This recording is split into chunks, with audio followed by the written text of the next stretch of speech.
इच्छा शक्ति। सफलता की ओर पहला कदम, दौलतमंद बनने की ओर पहला कदम। जब एडविन सी बंस उस ऑरेंज न्यू जर्सी में मालगाड़ी से उतर तो उसके दिमाग में ये कतई नहीं आया कि वह सिर्फ एक आगंतुक है, बल्कि वह एक राजा की तरह महसूस कर रहा था।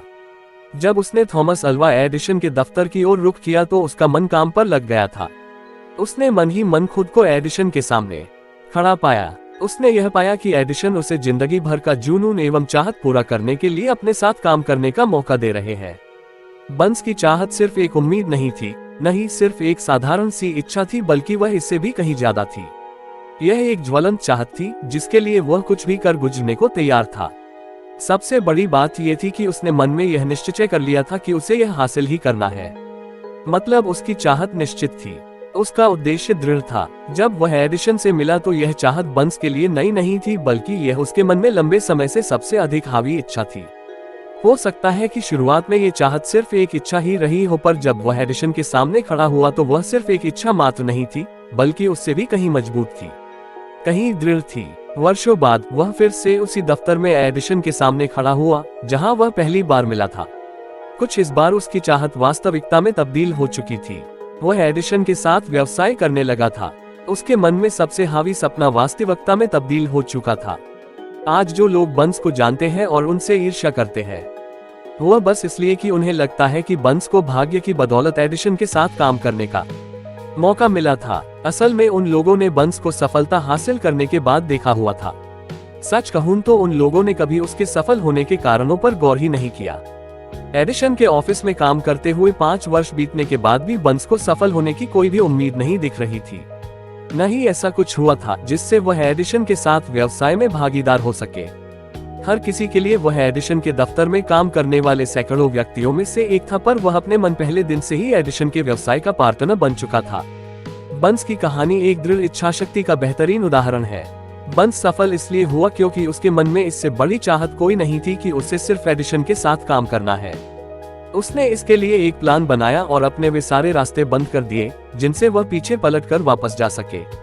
वह अपनी चाहत के साथ खड़ा रहा जब तक कि उसकी चाहत मन में हावी न हो गई और फिर वास्तविक रूप में न दिख गई। जब वह पहली बार ऑरेंज एडिसन के दफ्तर पहुंचा तो उसके मन में कतई इस तरह के ख्याल नहीं थे, मैं एडिसन से उसके दफ्तर में काम करने के लिए मौका मांगूंगा।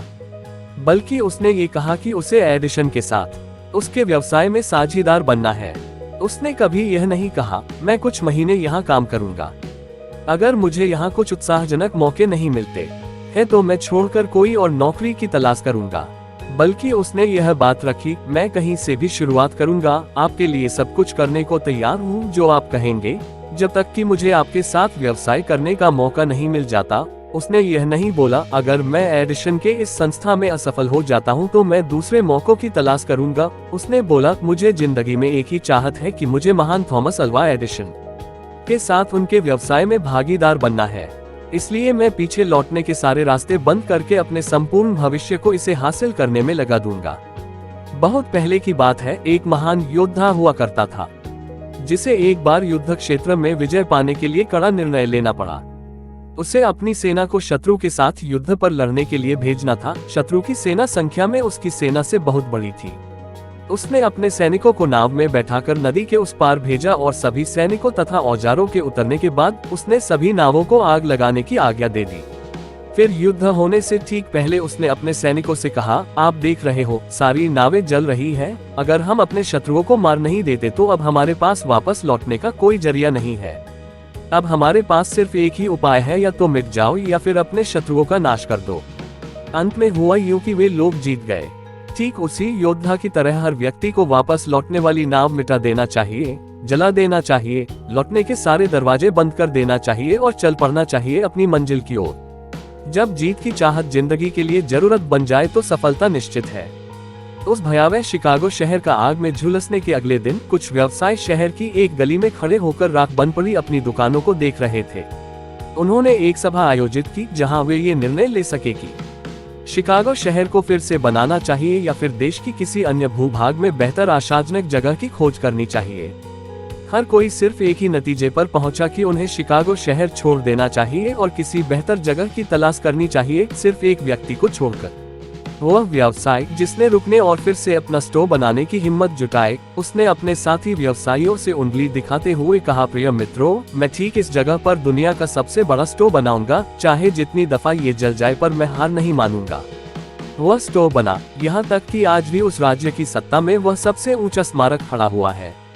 उस समय मार्शल फील्ड के लिए सबसे आसान रास्ता यही होता कि वह अन्य व्यवसायियों की तरह उनके साथ शामिल हो जाते। जब उसके साथियों ने बुरे होते हालातों और धूमिल होते भविष्य को देखकर वहां से भाग खड़े हुए और आसान रास्ते की तरफ बढ़ चले। यही जो अंतर मार्शल फील्ड और अन्य व्यापारियों के बीच था, ठीक वही अंतर एडविन सी बर्न्स और अन्य उन कार्यकर्ताओं में था जो एडिशन के दफ्तर में कार्यरत थे। ठीक यही अंतर हर सफल और अन्य असफल व्यक्तियों के बीच होता है। ठीक यही अंतर एक सफल नेता और असफल नेता के बीच होता है। हर इंसान जिसे पैसों की जरूरत है, वह पैसों की इच्छा रखता है। सिर्फ इच्छा रखना आपको धनवान नहीं बना देता। लगातार अमीर बनने की चाहत जब तक जुनून न बन जाए और फिर उसके लिए निश्चित योजना बनाना एवं अमीर बनने के लिए दृढ़ प्रतिज्ञ रहना तथा असफल होने पर अपने योजना पर विश्वास रखना ही हमें अमीर बनने की ओर ले जाता। इच्छा शक्ति के दम पर अमीर बनने के ये निम्नलिखित 6 कदम है जो आपको आपके सपनों तक पहुंचा सकते हैं। 1. आप जितना धन कामना चाहते हैं उसे निश्चित कर ले। ये कहना पर्याप्त नहीं है, मुझे ढेर सारा पैसा कामना है। ये राशि बिल्कुल निश्चित होनी चाहिए, जैसे 1 करोड़ रुपए। इसके पीछे एक मनोवैज्ञानिक कारण है जो आपको अगले अध्याय में बताया जाएगा। 2. ये निर्धारित कर ले कि इतना धन कमाने के लिए आप क्या कुछ कर गुजरने को तैयार है। ऐसा कोई भी नियम नहीं है जिससे बिना कुछ किए ही बहुत कुछ हासिल किया जा सके। 3. एक निश्चित तारीख तय कर ले, आप कब तक वह धनराशि कामना चाहते हैं। 4. अपना धन कमाने की इच्छा के लिए एक योजना तैयार कर ले और अभी से शुरुआत कर दे। इससे फर्क नहीं पड़ता कि आप अभी तैयार हैं या नहीं। 5. एक कागज पर साफ तौर पर यह सब लिख ले कि आप कितना धन कमाना चाहते हैं, तारीख, इसके बदले आप क्या कर गुजरने को तैयार है और अपनी योजना को भी लिख ले जिसके सहारे आप निश्चित धनराशि कमाने जा रहे हैं। 6. अपने लिखे हुए कथन को दिन में 2 बार पढ़े, एक बार रात में सोने से पहले और एक बार सुबह जागने के बाद। जैसे जैसे आप पढ़े उसे अपने नजरों के सामने देखे, महसूस करे और इस बात पर विश्वास करे कि वह निश्चित धनराशि आपको हासिल हो चुकी है। ऊपर समझाए गए 6 निर्देशों का आपको पालन करना है। खास तौर पर आपको 6वां निर्देश कुछ ध्यान से पढ़ना है और उस पर अमल करना है। आप ये शिकायत कर सकते हैं कि खुद को ऐसे व्यक्ति के रूप में कैसे देख सकते हैं जिसने वह धनराशि अर्जित कर ली है, जब तक आप उसे सच में हासिल न कर ले। इसी वक्त मजबूत इच्छा शक्ति की जरूरत होती है, मजबूत चाहत की जरूरत होती है।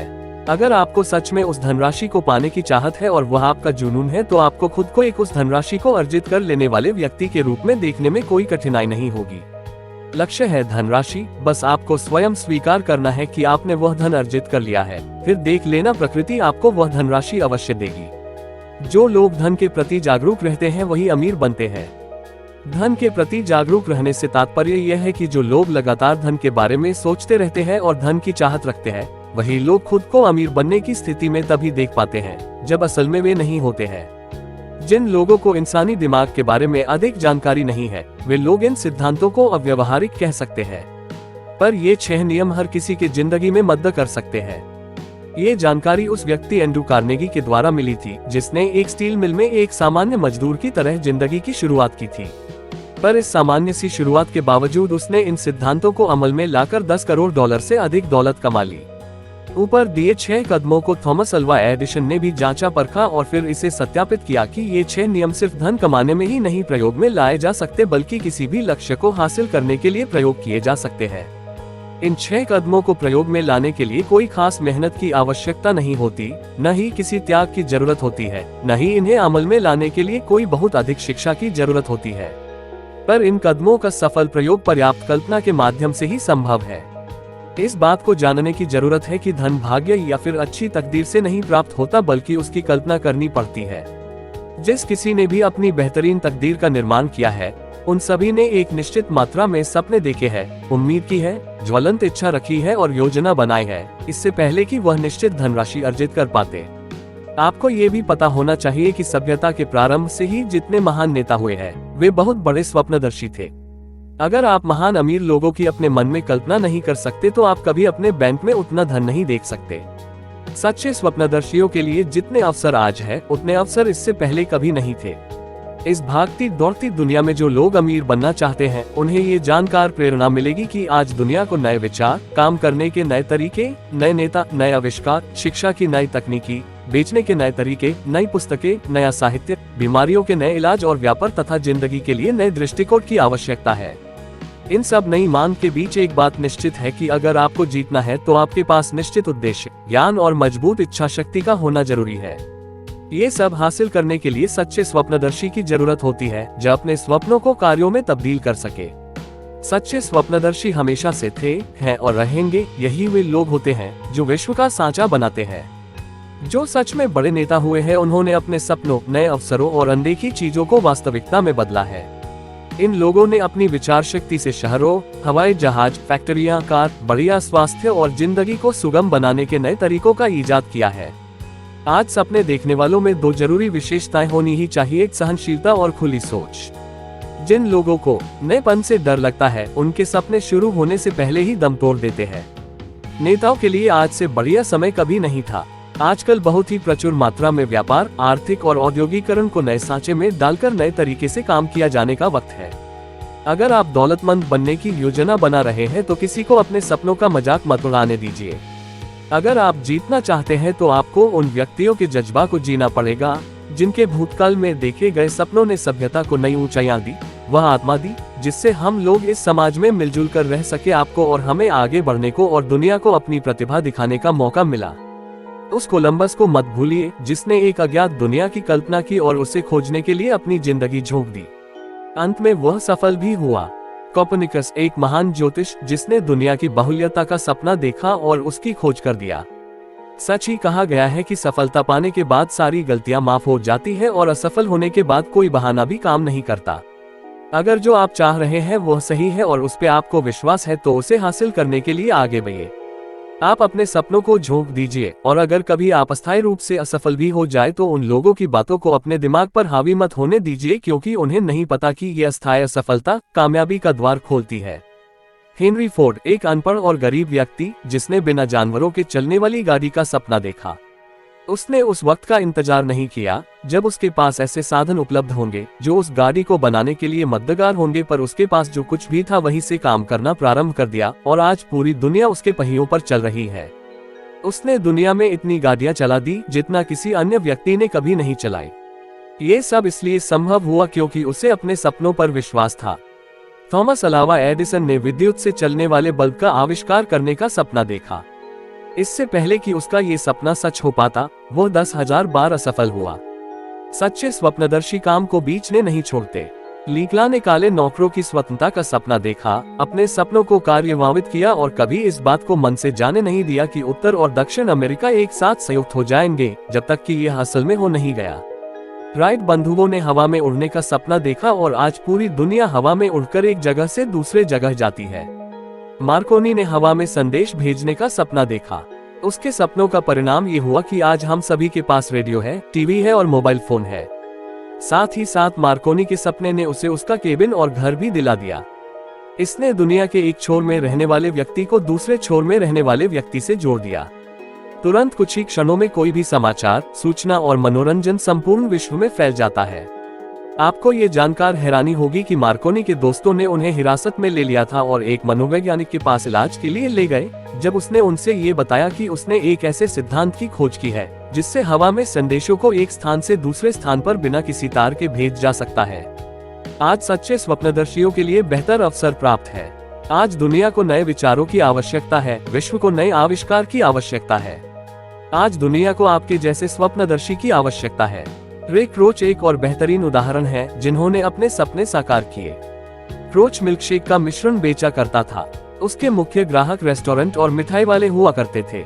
हर कोई अधिकतम उस मिल्कशेक मिश्रण की 1 या 2 यूनिट खरीदते थे। एक दिन उसे सैन बर्नार्डिनो, कैलिफोर्निया के एक छोटे से रेस्टोरेंट से 8 यूनिट मिश्रण का ऑर्डर मिला। उसने वहां पर जाने का निर्णय लिया ताकि यह पता चल सके कि वे इस 8 यूनिट मिश्रण का उपयोग कैसे करते हैं। उसने अब तक जितने भी रेस्टोरेंट देखे थे उनमें ये सबसे व्यस्त था। उसके मालिक मैकडोनाल्ड बंधु बहुत ही सीमित मेन्यू हैमबर्गर, चीज बर्गर, फ्रेंच फ्राइज, शेक और कोल्ड ड्रिंक उस क्षेत्र में बहुत ही कम मूल्य पर बेचते थे। क्रोच को यह अवसर दिखा और उसने सोचा अगर इस रेस्टोरेंट की श्रृंखला खोल दी जाए तो बहुत उत्पादन होगा और बहुत कमाई की जा सकती है, शायद पैसों का अंबार लग जाए। उसने मैकडोनल्ड बंधुओं के सामने इस विचार का प्रस्ताव रखा और उन्होंने हामी दिया और दुनिया के सबसे अमीर व्यक्तियों में शामिल हो गया। संपूर्ण दुनिया में अवसरों की अब कमी नहीं है। किसी भी तरह के सपने का पहला कदम मजबूत इच्छा शक्ति होती है। सपने उपेक्षा, आलसपन और महत्वाकांक्षा की कमी में नहीं जन्म लेते। न ही अब विश्व सपने देखने वालों का उपहास करता है और न ही यह कहता है कि यह व्यवहारिक है। जिन लोगों को भी आज मनचाही सफलता मिली है, वे लोग बुरी शुरुआत और कई धड़कन रोक देने वाले संघर्षों से जरूर गुजरे होते हैं। उनकी जिंदगी में छप्पर फाड़ के सफलता तभी मिलती है जब वे गरीबी और संकट के दौर से गुजर रहे होते हैं। जॉन बन्यान को जब धर्म पर अपनी राय रखने के लिए जेल मिला था, उसी के बाद ही उन्होंने द पिलग्रिम्स प्रोग्रेस पुस्तक लिखी थी। प्रेम में असफलता के बाद कई लोग नशे में डूबने लगते हैं और अपनी जिंदगी बर्बाद कर लेते हैं। वह इसलिए कि अधिकतर लोगों ने कभी यह सीखने की कोशिश की कि सबसे मजबूत भावनाओं को किसी रचनात्मक स्वभाव में कैसे तब्दील किया जाता है। हेलेन केलर जन्म से ही गूंगे, बहरे और अंधी थी। अपने इस दुर्भाग्य के बावजूद उनका नाम इतिहास में स्वर्णिम अक्षरों से लिखा हुआ है। उनकी संपूर्ण जिंदगी इस बात का प्रतीक है कि किसी भी व्यक्ति की हार तब तक नहीं होती जब तक वह उसे स्वीकार नहीं कर लेता। रॉबर्ट बर्न्स एक अनपढ़ व्यक्ति थे। उनका बचपन गरीब में बीता और बड़े होते होते उन्हें शराब की लत भी लग गई थी, पर प्रकृति ने उनके लिए कुछ बेहतर लिखा था। उन्होंने अपने सुंदर विचारों से कविताओं में समा बांधा था। उनका कविताएं लिखने का उद्देश्य दुनिया में बुराइयां हटाकर अच्छाइयां फैलाना था। फिल्मों में अत्यधिक सफलता भी उन्हें नए लक्ष्य बनाने से नहीं रोक सकी। उन्होंने अपने लिए नए लक्ष्य तय किए और व्यापार करने की ओर बढ़ निकले। उन्होंने अपना पैसा अचल संपत्ति में लगाया, एक रेस्टोरेंट की श्रृंखला की शुरुआत की जिसने इन्हें अरबपतियों की सूची में ला खड़ा कर दिया। उन्हें जो भी लक्ष्य तय किया वह सोना बन गया। वह सफल होते चले गए। फिर उन्होंने समाज की मदद करनी चाहिए, जिस कारण वह देश के कई दूर दराज इलाकों में गए, छोटे शहरों में गए और वहां पर उन्होंने बच्चों और नौजवानों को हिंसा और अपराध को त्याग कर नशीले पदार्थों और गुंडागर्दी को न कहकर शिक्षित बनने की आवाज उठाए। उन्होंने कई संगठनों में सक्रिय नेता की भूमिका निभाई जिससे लोग शारीरिक फिटनेस पर ध्यान दे सके। बुकर टी वाशिंगटन का जन्म गुलामी में हुआ। वे जाति और रंग से अछूते थे।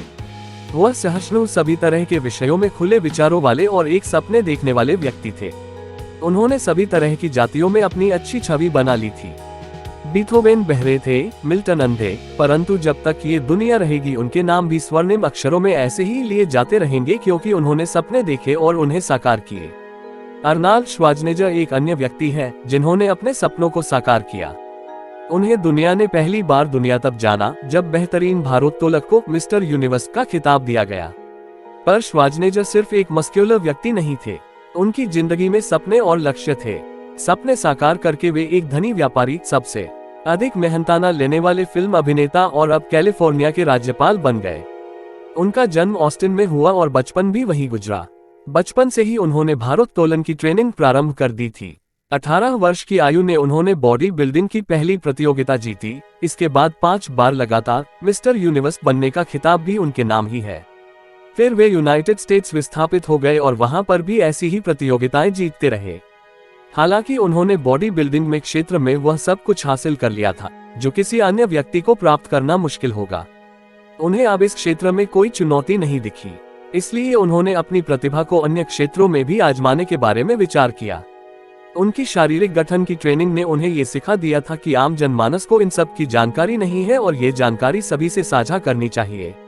उन्होंने एक आंतक था Arnold, the education of a body builder लिखी जो बेस्ट सेलर साबित हुई। फिर उन्होंने महिलाओं के लिए एक किताब लिखी जिससे वे अलग तरह की अभ्यास से अपने शरीर को गठित कर सके। इस किताब ने उन्हें एक व्यापार करने के लिए प्रेरित किया। उन्होंने एक कंपनी खोली जो बॉडी बिल्डिंग के आयोजन कराती थी। इस व्यापार ने उनके लिए व्यवसाय क्षेत्र में सफलता के रास्ते खोल दिए। उनका अगला लक्ष्य के बड़ा फिल्म स्टार बनना था। हालांकि उन्होंने फिल्म करियर की शुरुआत तभी कर दी थी जब वह बॉडी बिल्डिंग क्षेत्र में थे। छोटे छोटे रोल करने के बाद उनकी दृढ़ इच्छा शक्ति तब काम आई जब उन्हें कॉनन थे बारबेरियन फिल्म में मुख्य रोल मिल गया। इस फिल्म श्रृंखला ने उन्हें हॉलीवुड का सबसे अधिक मेहनताना वसूलने वाला नायक बना दिया। सन 2003 में श्वार्ज़नेगर राजनीति में आए और उन्हें कैलिफोर्निया का राज्यपाल चुन लिया गया। आप श्वार्ज़नेगर की जिंदगी से बहुत कुछ सीख सकते हैं। आपकी जिंदगी सिर्फ एक ही क्षेत्र के लिए सीमित नहीं है।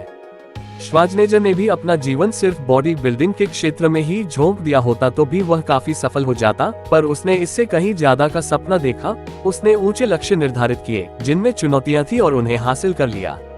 उसने अपनी पिछली सफलताओं से शिक्षा बेकार नहीं जाने दी और उसका हर क्षेत्र में उपयोग किया। श्वार्ज़नेगर की तरह आप अपने आलोचकों से डरिए मत। आलोचकों ने उसकी पहली फिल्म में उसकी कड़ी निंदा की थी, परंतु उसने हार नहीं मानी और अपना कार्य जारी रखा। इसी दृढ़ता ने उसे हॉलीवुड के सबसे अधिक मेहनताना लेने वाले अभिनेताओं में शामिल कर दिया। अगले अध्याय में बढ़ने से पहले आप उम्मीद, विश्वास, साहस और सहिष्णुता की शक्ति को मन में पूरी तरह से बैठा लीजिए।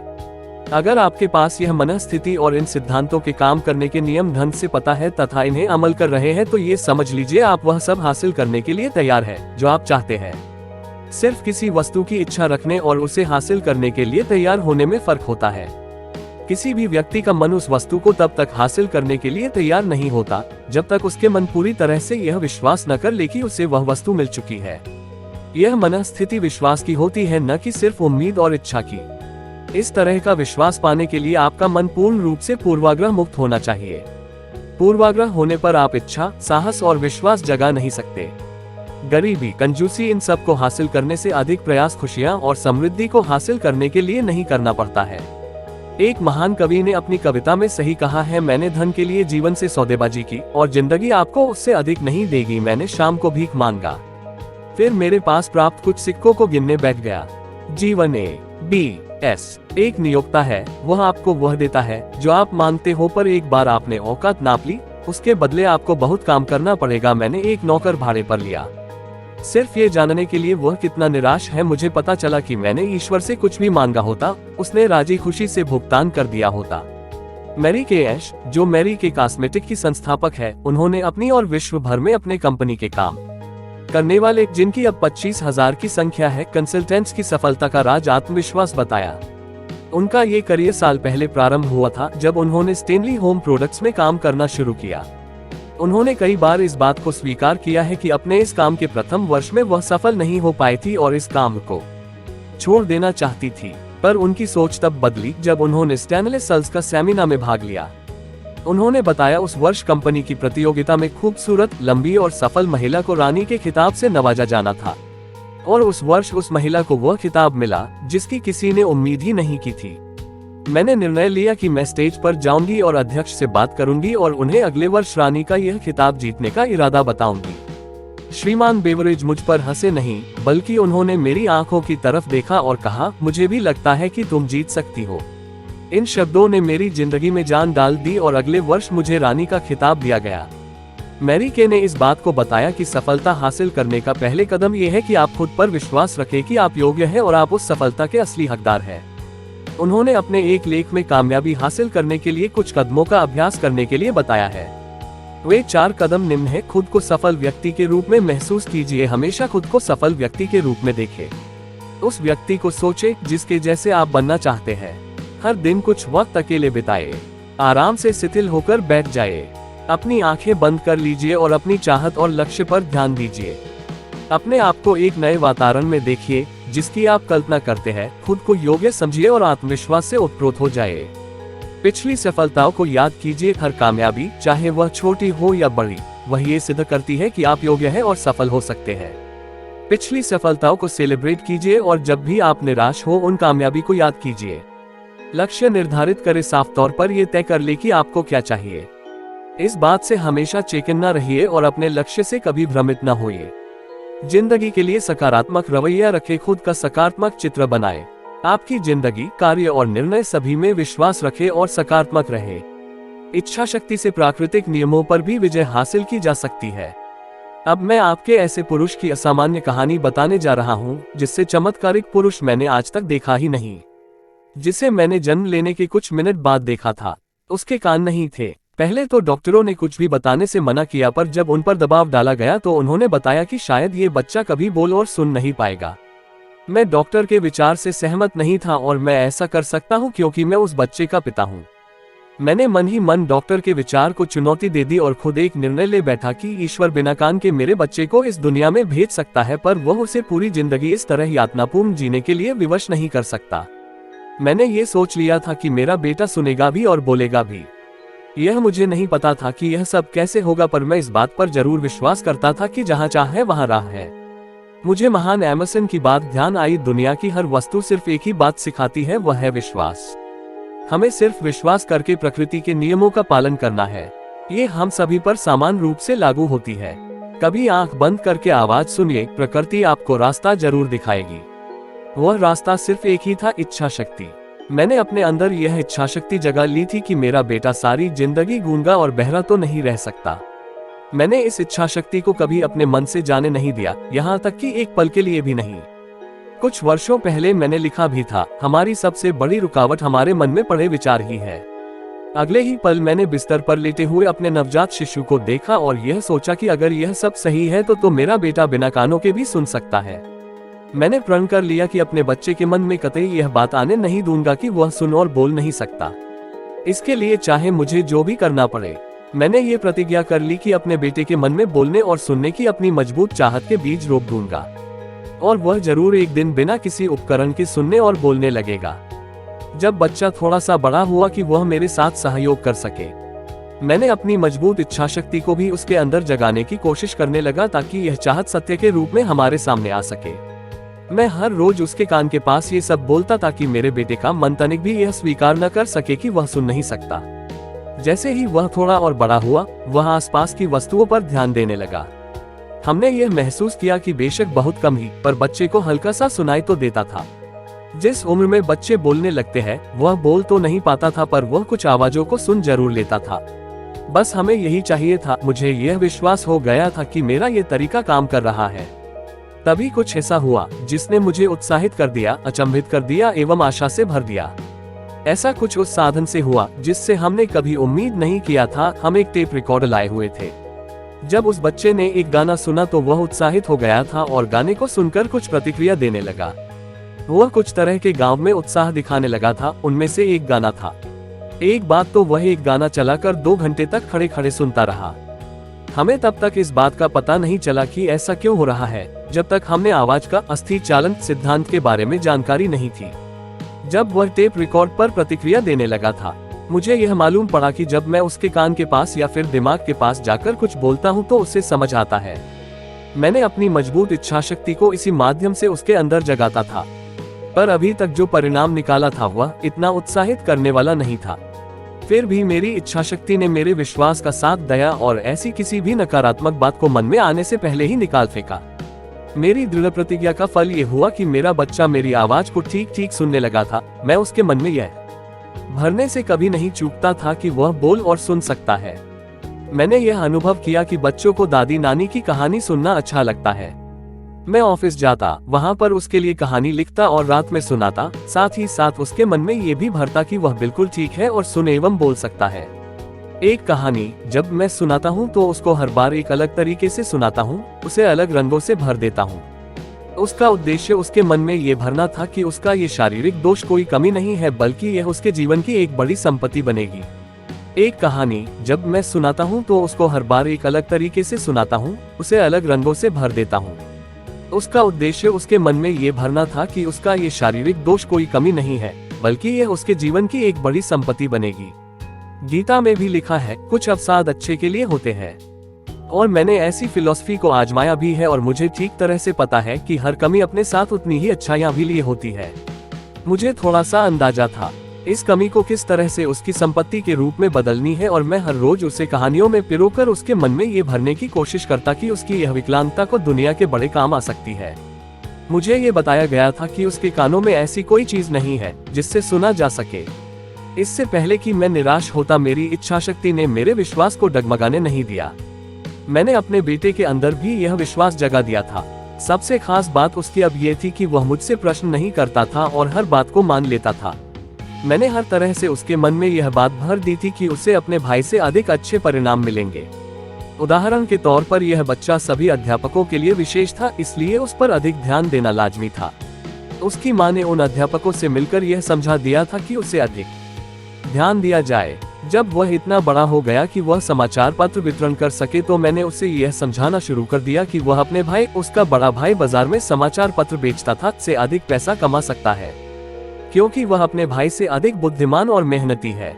हमने ये गौर किया जैसे जैसे वह बड़ा हो रहा था, उसकी सुनने की क्षमता बढ़ रही थी।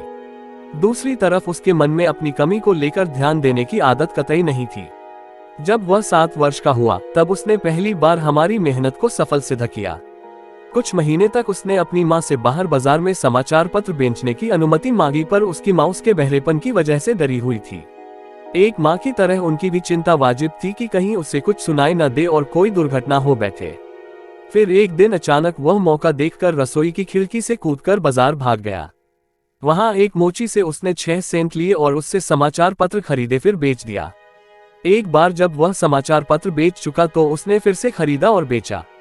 यह उसने तब तक किया जब तक कि शाम नहीं हो गई। फिर उसने वापस आते समय मोची को उसके 6 सेंट वापस कर दिया। अंत में उसने पाया कि आज उसने सेंट कमाए। जब हम लोग घर पहुंचे तो वह अपने कमरे में बिस्तर में सो रहा था। उसने अपनी मुट्ठी में सारे पैसे दबा रखे थे। उसकी माँ ने मुट्ठी खोली तो सिक्के एकदम से गिर पड़े। वह अपनी बेटे के पहली कमाई पर भावुक होकर रोने लगी, जबकि मेरी प्रतिक्रिया विपरीत थी। मैं दिल खोलकर हंसा कि उसके मन में मेरे रोपा गया बीज एक आकार ले चुका है। उसकी माँ सोच रही थी कि उसका बेटा ढंग से सुन नहीं सकता, कहीं पैसा कमाने के चक्कर में रास्ते में बेटे के साथ कोई दुर्घटना हो जाती तो। मैंने देखा एक बहादुर, महत्वाकांक्षी, आत्मनिर्भर व्यापारी को देखा जिसे अपने ऊपर पूर्णतया विश्वास है। उसने कदम उठाया और वह जीत गया। उसकी काम ने मुझे बहुत खुशियां दे दी, क्योंकि मुझे पता लग गया था जो मैंने उसके मन में रोपा है वह उसके साथ पूरी जिंदगी रहने वाला है। बाद में उसने इसे सही भी सिद्ध किया। जब उसे पाने बड़े भाई से कुछ चाहिए होता था तो वह जमीन पर लेट जाता, पैर मारने लगता, रोने लगता और उस वस्तु को हासिल कर लेता। जब उस हल्का बहरा बच्चा को कुछ चाहिए होता तो पहले वह पैसा कमाता और उससे वह खरीद लेता। आज भी उसकी यही आदत है। मेरे बच्चे ने मुझे ये पाठ पढ़ाया कि एक विकलांग व्यक्ति अपने सामने पड़े पत्थरों को एक रुकावट के रूप में न लेकर उनसे सीढ़ियां बनाकर अपने लक्ष्य तक पहुंच सकता है। वह छोटा बहरा बच्चा हाई स्कूल और ग्रेजुएशन तक पहुंच गया, जबकि उसे तब तक नहीं सुनाई देता था जब उसके अध्यापक उसके पास आकर जोर से न बोले। हमने उसे गूंगे बहरों के विद्यालय नहीं भेज। हम नहीं चाहते थे कि वह सांकेतिक भाषा सीखे। हम चाहते थे कि वह एक सामान्य व्यक्ति की तरह अपनी जिंदगी गुजारे और इसके लिए हम दृढ़ प्रतिज्ञ थे। यह इतना आसानी से नहीं हुआ, बल्कि हमें विद्यालय के लोगों से इस मामले में काफी बहस भी करनी पड़ी। जब वह 10वीं कक्षा में था तब उसने एक कानों में अच्छे से सुनाई देने के लिए एक मशीन लगाई, पर उसका कोई फायदा नहीं हुआ, क्योंकि जब वह 6 साल का था तो शिकागो के रहने वाले डॉक्टर जे जॉर्डन विल्सन ने बच्चे के एक सर के एक भाग का ऑपरेशन किया था। उसने पाया कि उसके कान में ऐसी कोई भी प्राकृतिक अंग नहीं है जिससे सुना जा सके। अपने कॉलेज के अंतिम दिनों में ऑपरेशन के 18 वर्षों बाद कुछ ऐसा हुआ जिसने उसकी जिंदगी में टर्निंग पॉइंट दे दिया। उसने एक ऐसी विद्युतीय मशीन मिल गई जिससे सुनाई देने में आसानी हो, जो उसने ट्रायल के लिए मंगाई थी। उसे उस मशीन प्रयोग करने में उतनी दिलचस्पी नहीं थी, क्योंकि उसने ऐसे भी एक मशीन का प्रयोग करने की कोशिश की थी पर सफल न हो पाया था। अंततः उसने उस यंत्र को उठाया और यूं ही कान में लगा लिया। ये क्या, एक सामने व्यक्ति की तरह आवाज सुनने की चाहत सच हो गई थी। उसने पहली बार इस तरह से आवाज सुनी थी जिस तरह से कोई भी सामान्य व्यक्ति सुनता है। ईश्वर अपने अजूबे बड़े रहस्यमय तरीके से करता है। वह आज बहुत प्रसन्न था। उस मशीन ने उसकी दुनिया ही बदल कर रख दी थी। तुरंत वह अपनी मम्मी का फोन उठाने के लिए दौड़ पड़ता है और बड़े आराम से उस दिन उसने पहली बार ठीक से अपनी मम्मी की आवाज सुनी थी। अगले दिन उसने पहली बार अपने प्रोफेसरों की ढंग से आवाज सुनी थी। पहली बार रेडियो सुना था और पहली बार सिनेमा भी सुना था। जिंदगी पहली बार लोगों से सामान्य पूर्वक बात सुन सकता था। दूसरे व्यक्तियों को जोर से नहीं बोलना पड़ता था। उसे ऐसा लग रहा था जैसे वह दूसरी दुनिया में आ गया हो। हमने प्राकृतिक गलती को अपनी दृढ़ इच्छाशक्ति की वजह से अस्वीकार कर दिया था। इस दुनिया में उपलब्ध एकमात्र अभ्यास से हमने प्रकृति को अपनी गलती सुधारने के लिए मजबूर कर दिया था। इच्छा शक्ति ने अपना काम कर दिया था, पर यह काम अभी पूर्ण नहीं हुआ था। अभी भी लड़के को इस विकलांगता को एक संपत्ति में बदलना बाकी था। ये चमत्कार उसके लिए बस इतनी ही बड़ी बात थी कि उसकी आवाज की दुनिया बदल गई थी। वह इसी में खुश था। एक दिन उसने इस यंत्र के निर्माता को एक चिट्ठी लिखी जिसमें उसने अपने अनुभव साझा किए थे। फिर उसने कुछ लिखा, शायद कुछ ही जो रेखा में नहीं लिखा था बल्कि उन रेखाओं के बीच में लिखा हुआ था। इस कारण उसे न्यूयॉर्क के उस कंपनी से बुलावा भी आ गया। जब वह उस कंपनी के मुख्य अभियंता से अपनी बदली हुई दुनिया के बारे में बात कर रहा था तो उसके दिमाग में एक विचार, एक प्रेरणा, आप जो भी नाम देना चाहे दे दे, उभर आई, जिसने उसकी कमजोरी को एक ताकत में बदल दी। उसे पैसे भी मिलने लगे और खुशियां भी आ गई। इस विचार का पूरा गठजोड़ ये था, उसने उन लायकों बहरों लोगों की मदद करने की ठानी जो पूरी जिंदगी बहरे बनकर ही काट देते हैं और इन यंत्रों के उपयोग के बारे में जानते नहीं है। उसने सोचा अगर उन्हें इन यंत्रों के बारे में पता चल जाए तो उनकी जिंदगी भी बदल सकती है। उसने अपनी बदली हुई जिंदगी के बारे में बताने की ठानी। वह तभी इस निर्णय पर पहुंच गया था कि अब वह पूरी जिंदगी उन लोगों को मदद करने के लिए समर्पित कर देगा। उसने तुरंत कंपनी के मार्केटिंग सिस्टम की जानकारी ली और फिर उसने ये खोजने की कोशिश की कि किस तरह से ऊंचा सुनने वाले व्यक्तियों से बात की जाए और उन तक इन नई खोजी विधियों द्वारा पहुंचा जाए। जब उसने अपना प्लान बना लिया तो उसे प्रेजेंटेशन देने के लिए कंपनी में बुलाया गया। प्रेजेंटेशन प्लान देते वक्त ही उसे 2 वर्ष का अपने एम्बिशन को आगे बढ़ने के लिए अनुबंधित कर लिया गया। जब वह ऑफिस जा रहा था तो उसके चेहरे पर संतुष्टि के भाव झलक रहे थे, झलके भी क्यों न। वह उन हजारों लोगों की जिंदगी संवारने जा रहा था और थोड़ा बहुत अपना सपना पूरा करने भी। जैसे ही वह उस हियरिंग एड बनाने वाली कंपनी से जुड़ गया, उसके तुरंत बाद ही उसने मुझे उस कंपनी का गूंगे और बहरों लोगों के लिए लेक्चर सुनने के लिए बुलाया। इस लेक्चर का उद्देश्य ये था कि गूंगे और बहरों व्यक्तियों को सिखाया जा सके कि कैसे आसानी से बोला व सुना जा सकता है। इससे पहले मैंने इस तरह की शिक्षा के बारे में कभी सुना नहीं था, फिर भी संशय और इस बात की उम्मीद करता हुआ मैं वहां पहुंच गया कि मेरा वक्त बर्बाद नहीं होगा। मैंने वहां पहुंचकर पाया कि जो चाहत मैंने आने बेटे में पैदा की थी उसकी वजह से उसके अंदर उन बहरों लोगों के लिए बहुत कुछ कर गुजरने का लक्ष्य था। मैंने वहां पर यह पाया कि जिस सिद्धांत का मैं पिछले 20 वर्षों से प्रयोग कर रहा था, उसी के माध्यम से वहां गूंगे और बहरों लोगों को उनके जीवन से आगे निकलने की सलाह दी जा रही थी। अपनी जिंदगी के बदलने के बाद से ही मेरा बेटा ब्लेयर और मैं दोनों लोग उन गूंगे बहरों के लिए लग पड़े। इसमें निश्चित ही कोई संदेह नहीं है कि अगर ब्लेयर की माँ और मैंने उसके दिमाग को आकर देने की कोशिश न की होती तो वह जीवन भर गूंगा और बाहर बना रहता। जब ब्लेयर एक बड़ा हो गया था तब डॉक्टर एरविन वुरहीस, जो इन सब मामलों के बहुत बड़े विशेषज्ञ थे, वे मेरे बेटे का ढंग से निरीक्षण करने के बाद बहुत अचंभित हुए कि वह कैसे सुन और बोल सकता है, जबकि सैद्धांतिक रूप से उसे सुनाई देना ही नहीं चाहिए। एक्सरे चित्र में भी ऐसा कोई द्वार नहीं दिखाई दे रहा था जिससे आवाज मस्तिष्क तक पहुंच सके। वे इस बात से अचंभित थे कि वह सुन कैसे पा रहा है। जब मैंने अपने बेटे में इच्छा शक्ति के वे बीज बोए थे कि वह बोल और सुन सकता है, अपनी जिंदगी एक सामान्य इंसान की तरह जी सकता है, तब प्रकृति ने कुछ ऐसा किया जिससे बाहरी दुनिया और उसके मस्तिष्क के बीच एक पल का निर्माण हो सके और वह सुनने के काबिल बन सके।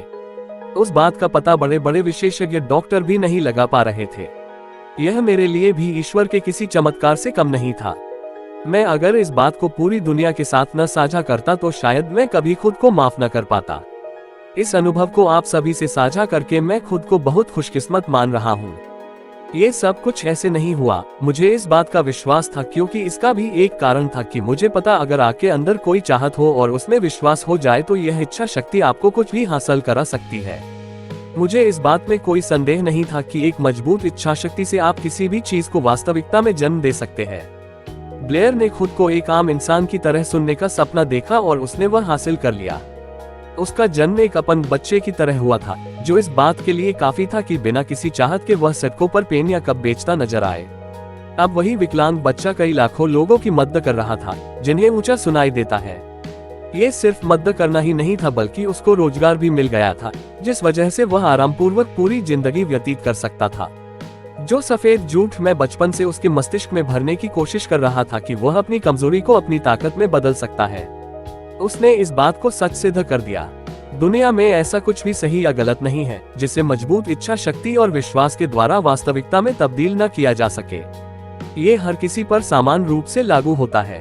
यह मेरा सौभाग्य था कि मुझे इच्छा शक्ति को अपने बेटे की कमी को सुधारने के लिए प्रयोग किया।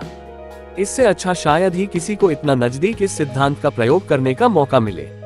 अगर प्रकृति इस इच्छा शक्ति के सामने झुक सकती है तो किसी व्यक्ति या इंसान की क्या औकात है कि वह इस इच्छा शक्ति के सामने समर्पण न करे। यही मस्तिष्क की शक्ति की विशेषता है। हमें यह नहीं पता कि यह कैसे काम करता है। हर व्यक्ति, हर जगह और हर वस्तु के लिए यह सिद्धांत बिल्कुल अलग तरह से काम करता है। शायद इस बात को विज्ञान सिद्ध कर सके। मैंने अपने बच्चे के मन में वह बीज बोए जिससे वह सुन और बोल सके, और यह वास्तविकता में उसने सिद्ध कर दिया। मैंने अपने बेटे के मन में ये सुझाव दिया कैसे वह अपनी इस कमजोरी को अपनी ताकत बना सकता है, और उसने भी ऐसा कर दिखाया। ऐसे परिणाम किस तरह से आए, इसकी कार्यप्रणाली बताना कोई कठिन काम नहीं है। इस कार्यप्रणाली में 3 बातें हैं। पहली कि मैंने विश्वास किया अपनी उस इच्छा पर कि वह सामान्य रूप से सुन सकता है जो मैंने अपने बेटे को बताई।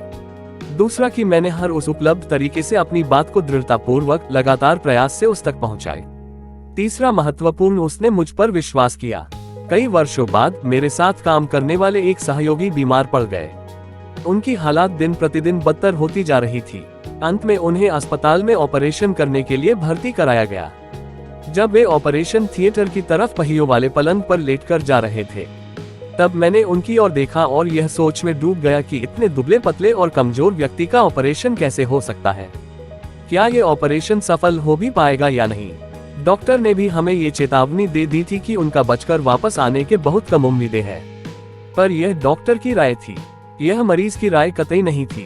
फर्क इससे नहीं पड़ता कि डॉक्टर क्या सोच रहा है, यहाँ पर फर्क इससे पड़ेगा कि मरीज क्या सोच रहा है।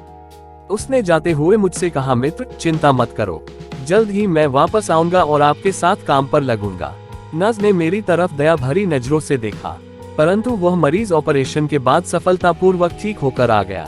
सब कुछ सही होने के बाद डॉक्टर ने मुझे बताया उसकी जीने की चाहत ने उसे बचा लिया। अगर उसकी इच्छा शक्ति ने मौत को मना न किया होता तो शायद वह बचकर वापस न लौट पाता। मैं इच्छा शक्ति में विश्वास करता हूँ।